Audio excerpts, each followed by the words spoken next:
আচ্ছা কথা, আজকে বাচ্চাদের তুমি ছড়া বলিয়ে শোনাবে, ঠিক আছে? আমরা ছোটবেলায় বইতে যে ছড়া শুনতাম না সেগুলো। আচ্ছা, সেই ছড়াগুলো তুমি বলে ওদের শোনাবে, ঠিক আছে? আচ্ছা, তো বলো, সবাই শুনতে চাচ্ছে। ঠিক আছে।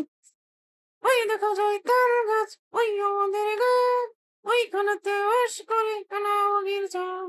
ও বগি তুই খাস কি, পান্তা ভাত চাস কি, পান্তা আমি খাই না, পুঁটি মাছ হয় না, একটু যদি পাই, মনে ধরে গোবর গোবর খাই, খাই। তাই ছড়াটা তো সুন্দর হয়েছে, কিন্তু অনেক সুন্দর ছড়া বলতে পারো। হ্যাঁ, অবশ্যই অনেক সুন্দর ছড়া বলতে পারি। আরো ছড়া শুনবেন? আচ্ছা, তাহলে আরেকটা বলো।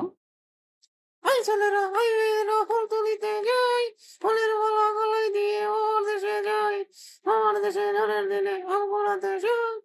ভুলে গেছি। ও, ভুলে গেছো? হ্যাঁ, যাক, ভালোই হয়েছে, সুন্দরই হয়েছে। এরকম আরো অনেক ছড়া বলবে, ঠিক আছে? আচ্ছা, আরো অনেক শিখে তোমাদের বলবো, ঠিক আছে?